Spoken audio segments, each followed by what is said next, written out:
When Margaret first came to us, she stepped out of the trailer with these wide eyes and she looked around and she was like, "Where am I?" I reached out to the rehoming program in the United States and told them we're looking for a special companion, someone who we can rescue and give a beautiful life.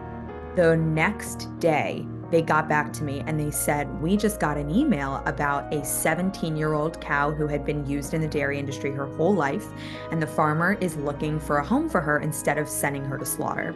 I knew as soon as I saw her picture that Margaret was it and that her and Helen were just going to be the best of friends. After spending 17 years every single day on a dairy farm, it's the same cycle of exploitation every single day for 17 years.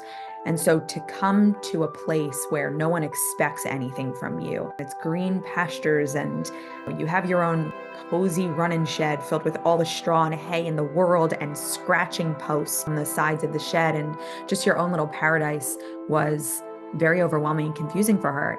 When Margaret first came to us, she was very shy and standoffish. We understood and accepted ahead of time that she might never come around. And that's perfectly fine. That's not what we ask for when the animals come to sanctuary. She's gonna live her best life still with Helen. And I remember one of the first days where Margaret was finally starting to accept us as humans into her life.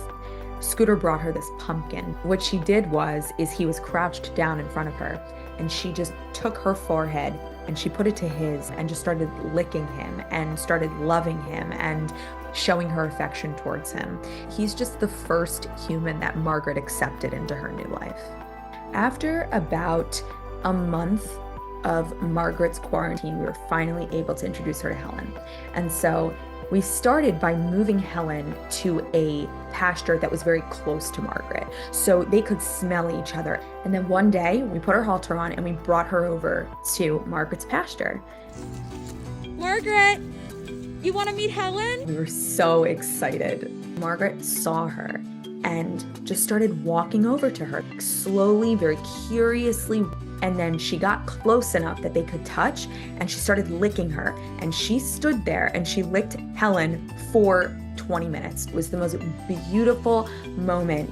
And honestly, from that very moment on, they are inseparable. It was an instant connection. They are side by side every day, grazing together. If one of them is sitting down, the other's hovering over them. They are just so in love. Two old ladies just living their absolute best life side by side, and they are the best of friends. When it's a really nice, mild spring day and there's no wind, they'll just sit there in the pasture and just gaze out into the field, and you can hear the birds, and they just love sitting there and doing that. It's truly like they've known each other for their entire lives.